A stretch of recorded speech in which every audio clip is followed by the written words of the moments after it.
Radhe Krishna Radhe Krishna Radhe Krishna Radhe Radhe Krishna Radhe Krishna Radhe Radhe Radhe. Hello મિત્રો, કેમ છો? જય શ્રી કૃષ્ણ. આજે આપણે બનાવવાના છે લીલી મેથી લીલા દાણાના મસાલાવાળા થેપલા. તો આ મસાલો આપણે બટાકાનો બનાવવાનો છે. બટાકા બાફી અને ભાગી લઈ લીધા છે મેં. હવે આપણે 2 ગાંઠ લસણ લીધું છે અને 1 ઇંચ જેટલો આદુનો ટુકડો છે, એને મેં છોલીને કટ કરી લીધેલો છે. હવે આપણે ખાંડણીના અંદર નાખી દેવાનું છે. 10 નંગ જેટલા લવિંગિયા તીખા મરચાં લીધા છે, એ પણ આપણે ખાંડણીના અંદર નાખી દેવાના છે. 1 ચમચી ભરી અને જીરું લેવાનું છે. અડધી ચમચી મીઠું લઉં છું. હવે આપણે આને મસ્ત વાટી લેવાનું છે. આ મસાલા અંદર જે સ્ટફિંગ ભરવાનું છે એનો મસાલો રેડી કરીએ છીએ. ગરમ મસાલાનો કંઈ પણ જાતનો ઉપયોગ કરવાનો નથી અને એકદમ ચટપટા અને એકદમ નવી રીતે મસ્ત મજાના થેપલા બનાવવાના છે. ગુજરાતી લોકો થેપલાના શોખીન હોય છે, પણ તમે એકવાર મારી રીતે બનાવશો તમને બહુ જ મજા આવશે અને ખાવાની અને વારંવાર ડિમાન્ડ થશે ઘરના અંદર કે ક્યારે બીજી વાર બનશે એવું એમ. તો સરસ મજાનું આપણે આને વાટી લેવાનું છે. આ થોડું વંટી એટલે જે ધાણાના ડાંઠા લીધા છે મેં, એ અંદર નાખી દેવાના છે. મસ્ત વાટી લેવાના છે એને પણ જોડે. મસ્ત મજાનો વાટીને ચટપટો મસાલો રેડી થઈ ગયો છે. હવે આને એક વાટકીના અંદર હું નીકાળી દઈશ. સૌથી પહેલાં 500 ગ્રામ એટલો હું ઘઉંનો લોટ લીધો છે ચારીને. 50 ગ્રામ એટલો આપણે ચણાનો લોટ ચારેલો નાખીએ છીએ. સમારેલી મેથી નાખવાની છે આપણે 150 ગ્રામ એટલી. લીલા ધાણા લઉં છું, એ પણ આપણે 100 ગ્રામ એટલા છે. આ બધું જ મેં હે ને સૌથી પહેલાં સમારી દીધું છે અને ઘસીને ધોઈને લીધેલું છે. ચોમાસાની મોસમ હોય એટલે એકદમ ધાનથી બનાવવું પડે ખાવાનું, એટલે બધું ધોઈને રેડી કરી દીધું. પછી 1 ચમચી આપણે અજમો લેવાનો છે. મસ્ત બાળકોને પચી જાય અને પેટમાં ના દુખે એના માટે હાથથી મચડીને નાખ્યો છે. 1 ચમચી મીઠું નાખું છું. 1 ચમચી હળદર નાખવાની છે. 1 ચમચી લાલ મરચું. 1 ચમચી ધાણા જીરું. 1 મોટી ચમચી ભરાય એટલું દેશી ઘી, સેહત માટે બહુ જ સરસ રહે. અને 2 થી 3 ચમચી એટલું તેલ. હવે આ બધું હાથથી આપણે મિક્સ કરી દેવાનું છે. ઘી, તેલ, મસાલા નાખ્યા પછી આપણે એકદમ ઓછા તેલનો ઉપયોગ કરવાનો છે અને એકદમ હેલ્ધી નાસ્તો બનાવવાનો છે. બહુ જ મસ્ત મજાનું સરસ મિક્સ કરી દઈશું. સરસ મિક્સ થઈ ગયું છે. તો હવે આપણે થોડું થોડું પાણી નાખીને સરસ મજાનો એકદમ ટાઈટ લોટ બાંધી દઈશું. બહુ ટાઈટ નહીં, બહુ ઢીલો નહીં, એવો સરસ આપણે લોટ બાંધી અને રેડી કરી દેવાનો છે. મિત્રો તમે જોઈ શકો છો મેં મસ્ત મજાનો લોટ બાંધી અને રેડી કરી દીધો છે. હવે આપણે આને થોડી વાર ઢાંકી અને મૂકી દઈશું. પછી આપણે મસાલો રેડી કરી દઈશું અંદર ભરવાનો. આપણે બટાકા બાફી અને ભાગીને લીધેલા છે મેં. એક રાજની વાત બતાવું તમને. આ બટાકા મેં ચૂલાના ભાઠાના અંદર બાફ્યા હતા અને મસ્ત મજાના શેકાઈ ગયા. પછી આવી રીતના જે છોતરા આવે એ નીકાળી દીધા છે મસ્ત. અને પછી અંદર આપણે મીઠું નાખવાનું છે,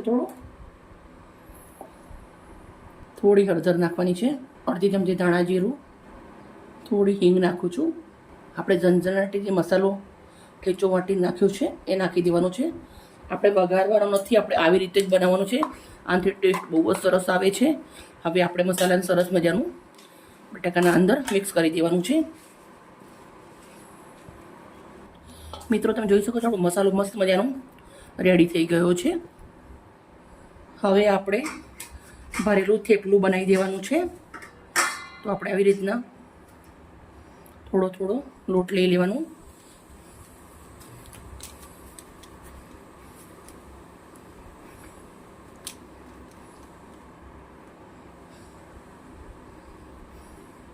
આવી રીતના આપણે એને વાટકીને પેટર્ન કરી દેવાનું છે ઊંડું.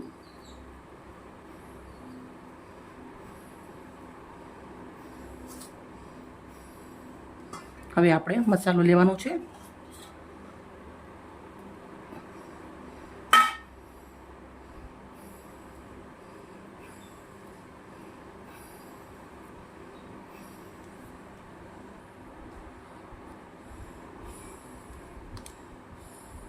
થોડું આપણે આવી રીતે અટુમણવાળું કરવાનું છે.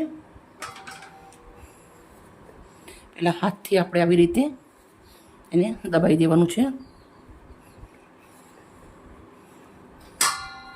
પછી આપણે આવી રીતે હળવા હાથેથી 2 વેલણ મારી દેવાના છે.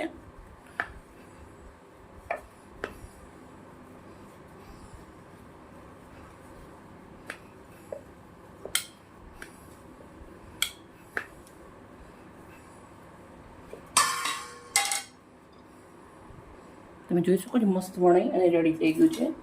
તો આપણે આવી રીતે વણી લીધેલા છે.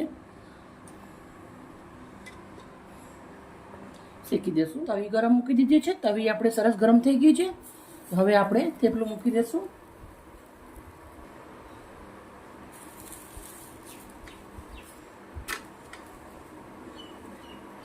તમારા બાળકો જ્યારે મેથી છે, પછી લીલા ધાણા છે, એવું બધું ના ખાતા હોય તો બાળકોને તમે આલુ પરોઠો બનાવ્યો છે એમ કંઈ બી ખવડાવી શકો છો. સરસ મજાનું આપણે ઉલટાવી દીધું છે. હવે આપણે ઉપર ઘી લગાવી દેવાનું છે. તમે તેલ બી લખાવી શકો છો, પણ ઘીથી ટેસ્ટ બહુ સરસ આવે છે.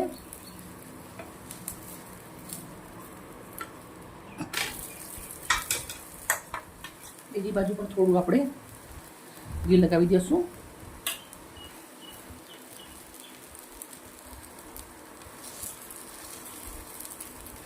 મસ્ત મજાના આવી રીતે આપણે એકદમ ક્રિસ્પી થાય ત્યાર સુધી મસ્ત શેકી લેવાના છે. તો શું મિત્રો, તમે આ થેપલા બનાવ્યા હતા ને? નહોતા બનાવ્યા ને? ચલો આજે બનાવો. જો થઈ ગયું રેડી. બીજા પણ હું આવી રીતે બનાવી દઈશ. મિત્રો તમે જોઈ શકો છો, મેં સરસ મજાના 4 થેપલા પહેલાં બનાવી દીધા છે. આ થેપલા ગરમ ગરમ સરસ લાગે છે એટલે મેં આવી રીતે પહેલાં 4 નંગ બનાવી દીધા છે. આપણે વિડીયો બી સજી જાય અને મારે જમવામાં પણ ચાલે એના માટે. મિશ્રણ બનાવી તો ઘણું બધું છે, પણ જ્યારે ખાવું હોય ત્યારે અમે ગરમ ગરમ બનાવીએ છીએ. મારા પતિને લોકો મોડા આવે એટલે એમના માટે થોડા મોડા બનાવીએ. ચલો હવે આપણે ડીશને સજાવી દઈએ. થેપલા હોય ને દહીં ના હોય તો ના ચાલે, એટલે સૌથી પહેલાં આપણે એક વાટકીના અંદર દહીં લઈ લેવાનું છે.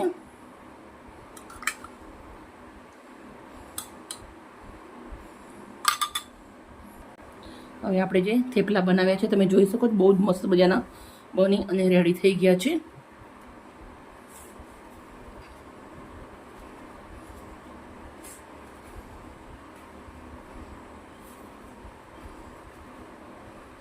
બે મરચાં મેં લીલા શેક્યા છે એ મૂકી દઉં છું. અને ગોળ વગર કેમ ચાલે ગુજરાતીને, એટલે ગોળ લઈ લીધો છે.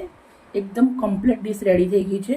મિત્રો તમે જોઈ શકો છો, એકદમ સિમ્પલ, ટેસ્ટી અને એકદમ હેલ્ધી ડીશ બની અને રેડી થઈ છે. લીલા ધાણા મેથીનો ઉપયોગ કર્યો છે. ઘઉંનો લોટ લીધો છે. તમે મેદાનો પણ લઈ શકો છો, પણ ઘઉંનો લોટ આસાનીથી પચી જાય એટલે આપણે ઘઉંનો લોટનો ઉપયોગ કર્યો છે.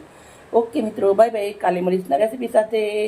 રાધે કૃષ્ણ, રાધે કૃષ્ણ, રાધે કૃષ્ણ, રાધે રાધે કૃષ્ણ, રાધે કૃષ્ણ, રાધે રાધે રાધે.